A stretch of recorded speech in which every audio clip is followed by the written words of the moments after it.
नमस्कार। भारतवाणी से मैं कविता स्वागत करती हूँ आप सबका श्रीमद् अध्यात्म रामायण संपूर्ण पाठ के अंतर्गत किष्किंधा कांड से 7वें सर्ग में। आज के सर्ग में वानर अब फिर से अपनी तलाश आरंभ करेंगे और उनकी होगी संपाति से भेंट। तो चलिए प्रारंभ करते हैं आज का पाठ।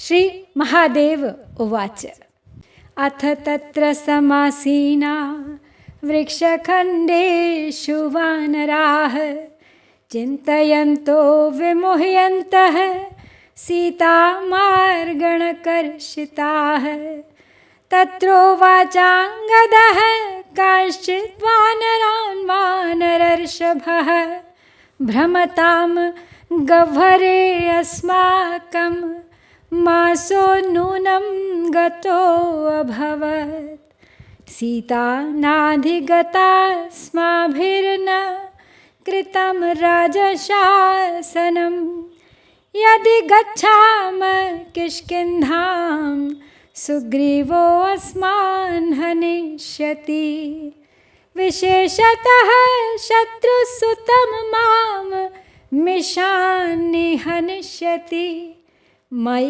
तस्य कुतः प्रीतिरहं रामेण रक्षितः इदानीं रामकार्यं मे न कृतं तन्मिषं भवेत् तस्य मद्धनने नूनं सुग्रीवस्य दुरात्मनः मातृकल्पां भ्रातृभार्यां पापात्मानो भवत्यसौ न गच्छेयमतः पार्श्वं तस्य वानरपुङ्गवाः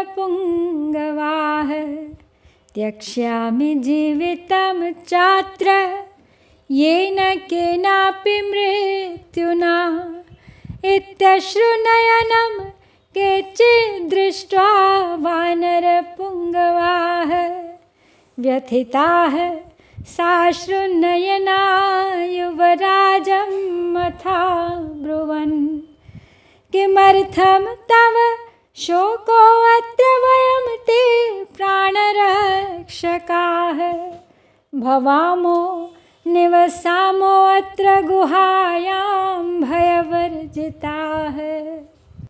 तो श्री महादेव जी पार्वती जी को कथा सुनाते हुए आगे बोले कि इधर सीता जी की खोज से थके हुए वानरगण उस गुहा के समीप सघन वृक्षों वाले स्थान पर बैठकर सीता को न पाने के कारण मोहित होकर आपस में सोचने लगे। उस समय वानर श्रेष्ठ अंगद जी ने कुछ वानरों से कहा, मालूम होता है इस कंदरा में घूमते घूमते हमारा 1 मास अवश्य पूरा हो गया है, परंतु अभी तक हमें सीता जी नहीं मिली, न उनका पता मिला। हम वानर राज सुग्रीव की आज्ञा का पालन नहीं कर सके। अब यदि हम किष्किंधापुरी को लौट चलें तो वो हमें अवश्य मार डालेगा। विशेषतः अपने शत्रु के पुत्र मुझे तो वह इस मिष से अवश्य ही मार डालेगा। मुझ में उसका प्रेम कहाँ हो सकता है। मेरी रक्षा तो श्री रामचंद्र जी ने ही की है। अब मुझसे श्री रघुनाथ जी का कार्य नहीं सधा, अतः मेरा वध करने के लिए उस दुरात्मा सुग्रीव को निश्चय ही यह अच्छा बहाना मिल जाएगा। वह पापात्मा अपने बड़े भाई की पत्नी को, जो उसकी माता के समान है, भोगता है। अतः हे वानर श्रेष्ठो, मैं अब उसके पास तो जाऊंगा नहीं, किसी न किसी उपाय से यहीं अपने जीवन का अंत कर दूंगा। इस प्रकार उन्हें नेत्रों में जल भरे देखकर कितने ही प्रमुख वानरों को बड़ा खेद हुआ और उन्होंने आंखों में आंसू भरकर युवराज से कहा, आप इतना शोक क्यों करते हैं? हम सब आपके प्राणों की रक्षा करेंगे और निर्भय होकर इस गुहा में ही रहेंगे।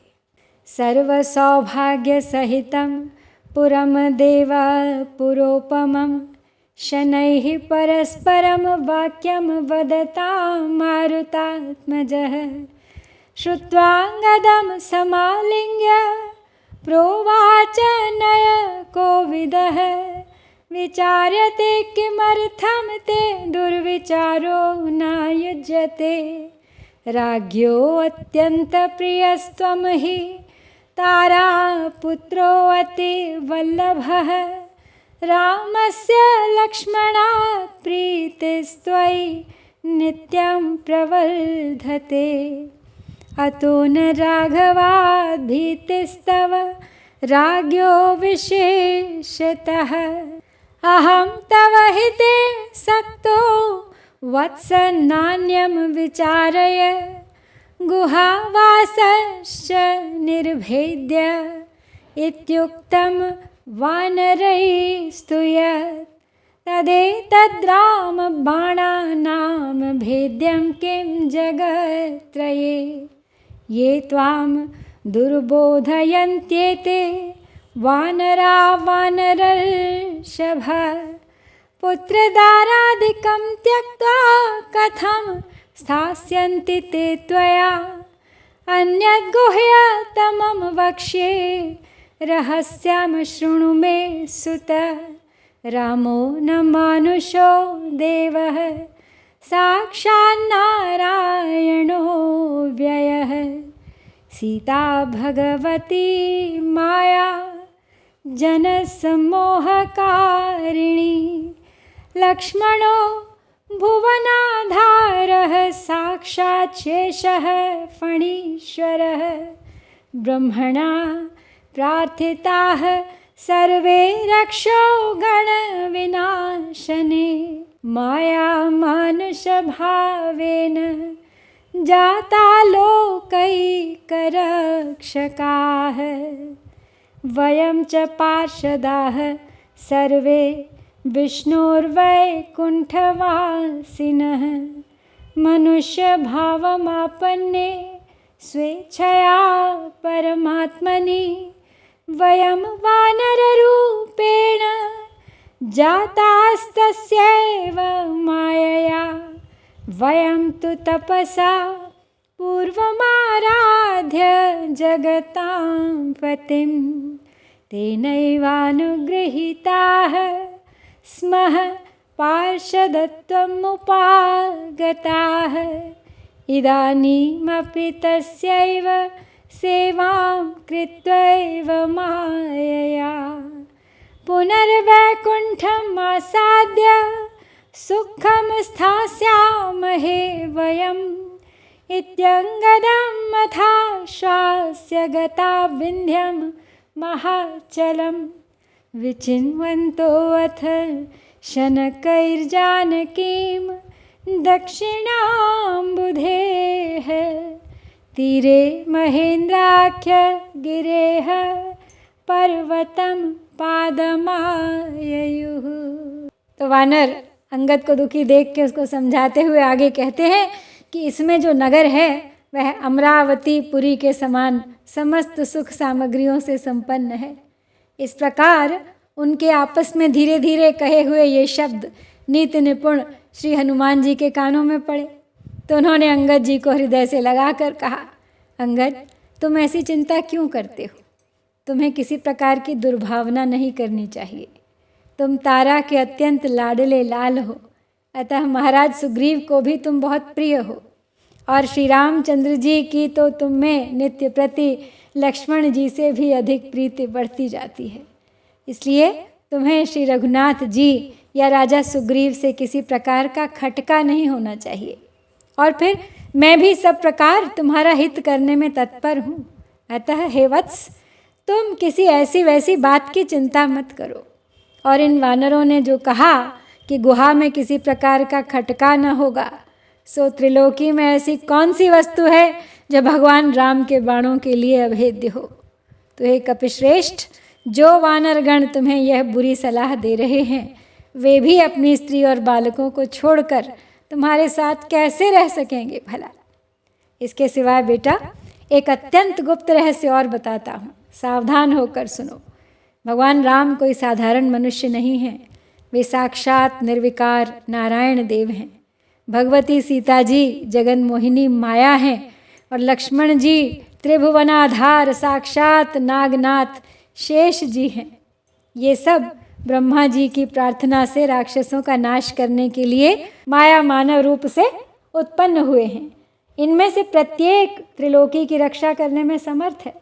हम सब भी वैकुंठ लोक में रहने वाले भगवान विष्णु के पार्षद हैं। जब परमात्मा ने अपनी इच्छा से मनुष्य रूप धारण किया तो हम भी उन्हीं की माया शक्ति से वानर रूप से उत्पन्न हो गए। पूर्व काल में हमने तपस्या द्वारा श्री जगदीश्वर की आराधना की थी, तब उन्हीं की कृपा से हम उनके पार्षद हुए, मंत्री हुए। अब भी हम माया की प्रेरणा से उन्हीं की सेवा करते हुए अंत में फिर वैकुंठ में जाकर आनंद पूर्वक उन्हीं के साथ रहने वाले हैं। इस प्रकार अंगद जी को ढाढ़स बंधाकर वे सब विंध्याचल पर्वत पर पहुंच गए। फिर धीरे धीरे श्री जानकी जी को खोजते हुए दक्षिण समुद्र के तट पर महेंद्र पर्वत की पवित्र तराई में जा पहुँचे।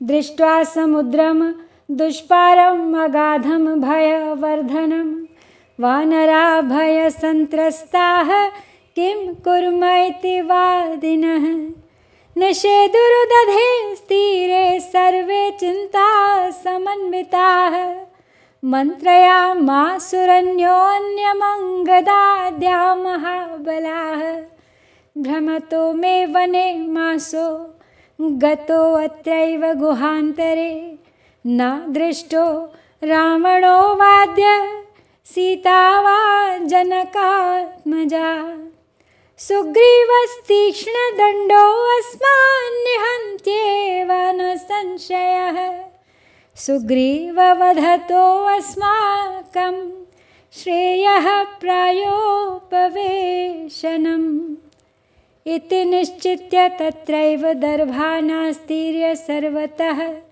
उपाविवेशुस्ते सर्वे मरणे कृतनिश्चयाः एतस्मिन्नन्तरे तत्र महेन्द्रादिगुहान्तरात् निर्गत्य शनकैरागाद् गृध्रः पर्वतसन्निभः दृष्ट्वा प्रायोपवेशेन स्थितान् वानरपुङ्गवान् उवाच शनकैर्गृध्रः प्राप्तो भक्ष्योऽद्य मे बहुः एकैकशः क्रमात् सर्वान् भक्षयामि दिने दिने श्रुत्वा तद्गृध्रवचनं वानराभीतमानसाः भक्षयिष्यामि नः सर्वानसौ गृध्रो न संशयः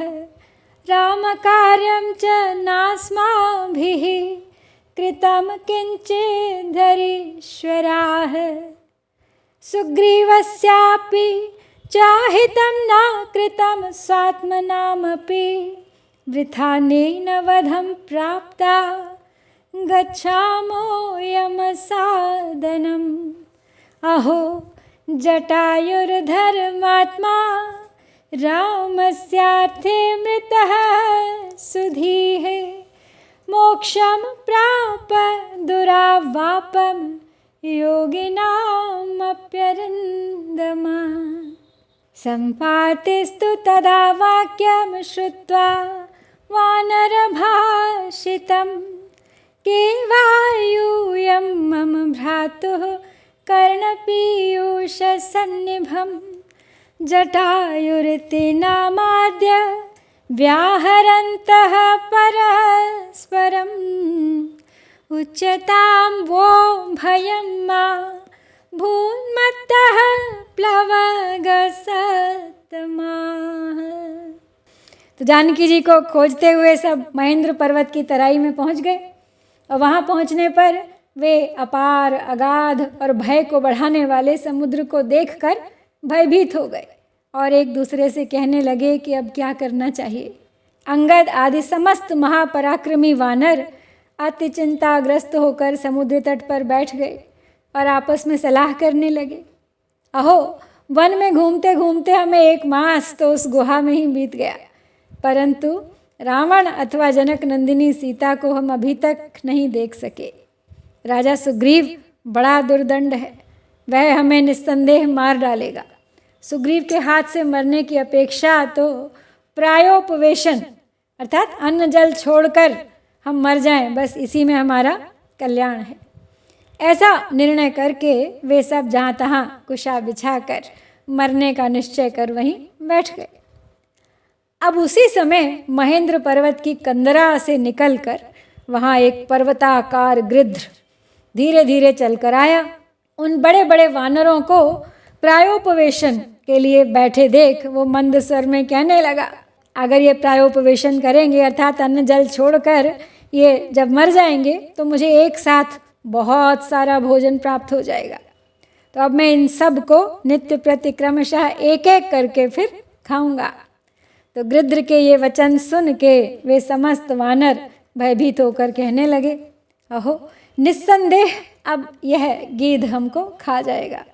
तो हे वानरेश्वर गण, हमसे न तो भगवान राम का ही कुछ काम सधा और न राजा सुग्रीव का, और न ही हमसे कुछ अपना ही हित हुआ, तो अब हम व्यर्थ इसके हाथ से मरकर यमलोक को जाएंगे। धर्मात्मा जटायु धन्य है जिस बुद्धिमान ने श्री राम के कार्य में अपने प्राण दे दिए। देखो उस शत्रु दमन ने वह मोक्ष पद प्राप्त कर लिया जो योगियों को भी दुर्लभ है। तो अब वानरों ने जैसे ही जटायु का नाम लिया, उनके उस वाक्य को सुना उस गीध ने, तो वो बोला, हे कपिश्रेष्ठ, आप लोग कौन हैं जो आपस में मेरे कानों को अमृत के समान प्रिय लगने वाले मेरे भाई जटायु का नाम ले रहे हैं। ये गीध संपाति था और संपाति जटायु का भाई है। आप मुझसे किसी प्रकार का भय न करके अपना वृत्तांत कहिए। तो उसने जैसे ही उन सब के मुंह से अपने भाई का नाम सुना, उनको खाने का विचार उसने छोड़ दिया और उनके पास आके पूछने लगा।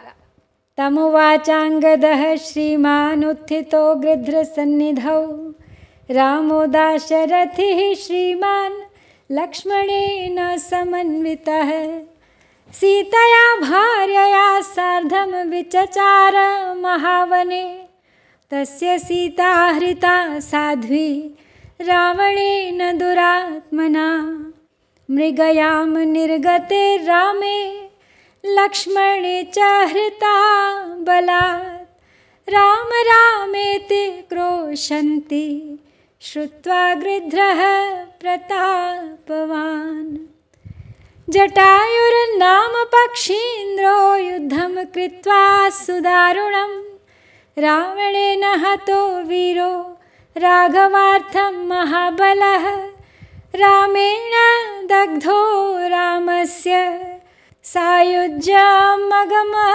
क्षणात् रामः सुग्रीवमासाद्य सख्यं कृत्वाग्निसाक्षिकम् सुग्रीवचोदितो हत्वा वालिनं सुदुरासदं राज्यं ददौ वानराणां सुग्रीवाय महाबलः सुग्रीवः प्रेषयामास सीतायाः परिमार्गणे अस्मान् वानरवृन्दान् वै महासत्त्वान् महाबलः मासादर्वाङ्गनिर्वर्तध्वं नो चेत् प्राणान् हरामि वः इत्याज्ञया भ्रमन्तो अस्मिन् वने गह्वरमध्यगाः गतो मासो न जानीमः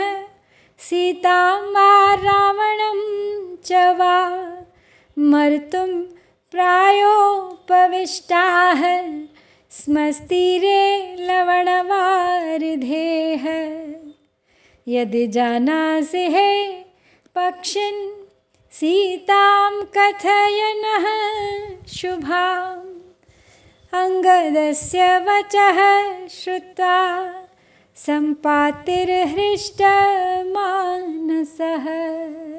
तो जब संपाति से ये प्रश्न सुना वानरों ने, तो श्रीमान अंगद जी उठकर उस गृध्र के पास गए और बोले, दशरथ कुमार श्री रामचंद्र जी अपने भाई लक्ष्मण और प्राण प्रिया सीता सहित घोर दंडकारण्य में विचर रहे थे, वहाँ उनकी साध्वी भार्या सीता को दुरात्मा रावण हर ले गया। जिस समय राम और लक्ष्मण मृगया के लिए गए हुए थे, उसी समय वह बलपूर्वक उन्हें ले गया। और उस समय जब वे हा राम कहकर रोने लगी, तो उनका शब्द सुनकर महाप्रतापी पक्षीराज गीधराज जटायु ने रघुनाथ जी के लिए रावण से घोर युद्ध किया, किंतु अंत में वे महाबलवान वीरवर रावण के हाथ से मारे गए। फिर स्वयं श्री रामचंद्र जी ने उनका दाह संस्कार किया और उन्होंने तत्काल भगवान राम में लीन होकर सायुज्य मोक्ष प्राप्त किया। तदनंतर श्री रघुनाथ जी सुग्रीव के पास आए और अग्नि को साक्षी बनाकर उनसे मित्रता की। फिर सुग्रीव के कहने से महाबली राम जी ने अति दुर्जय वाली को मारा और वानरों का राज्य सुग्रीव को दिया। महाबली सुग्रीव ने हमारे जैसे अनेकों महापराक्रमी वानरों को सीता की खोज के लिए भेजा है और यह कह दिया है कि सब लोग 1 मास के भीतर ही लौट आना, नहीं तो मैं तुम्हारे प्राण हर लूँगा। उनकी आज्ञा से इस वन में घूमते हुए हम एक गुहा में चले गए। वहाँ हमारा 1 मास समाप्त हो गया, किंतु अभी तक हमें न तो सीता का पता चला और न रावण का। अतः अब हम प्रायोपवेशन करके मरने के लिए इस क्षार यानी इस खारे समुद्र के तट पर बैठे हैं। तो हे पक्षीराज, यदि तुम्हें शुभ लक्षणा सीता का कुछ पता हो तो बतलाओ। तब अंगद के ये वचन सुन के संपाति चित्त में बहुत प्रसन्न हो गया और बोला, हे कपीश्वरो, जटायु मेरा परम प्रिय भाई था। उवाच मत प्रियो भ्रात्रा जटायुः प्लवगेश्वराः बहुवर्ष सहस्रान्ते भ्रातृवार्ता श्रुता मया वाक्साहाय्यं करिष्ये अहं भवतां प्लवगेश्वराः भ्रातुः सलिलदानाय नयध्वं मां जलान्तिकं पश्चात् सर्वं शुभं वक्ष्ये भवतां कार्यसिद्धये तथेति निन्यस्ते तीरं समुद्रस्य विहङ्गमं सोऽपि तत्सलिले स्नात्वा भ्रातुर्दत्त्वा जलाञ्जलिं पुनः स्वस्थानमासाद्य स्थितो नीतो हरीश्वरैः सम्पातिः कथयामास वानरान्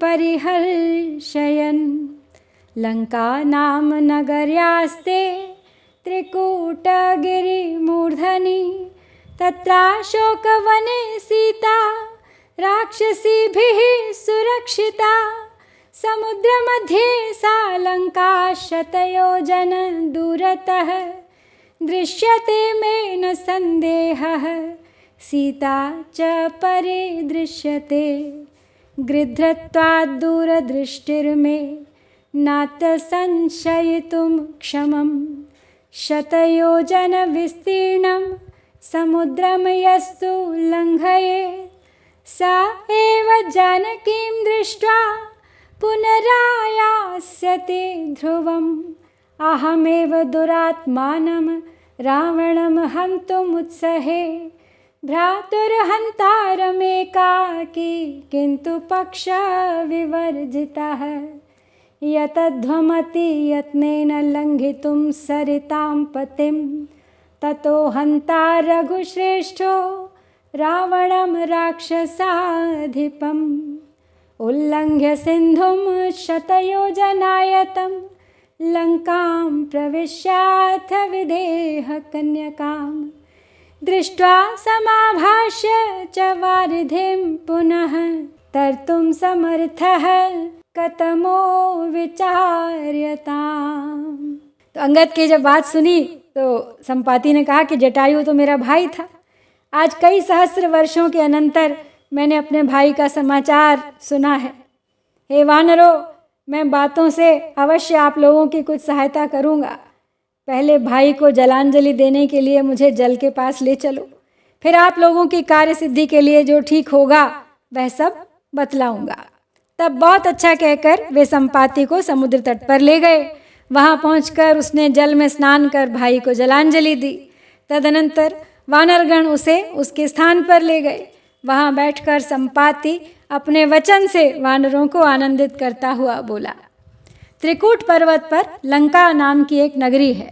वहाँ श्री सीता जी अशोक वन में राक्षसियों की देखरेख में रहती हैं।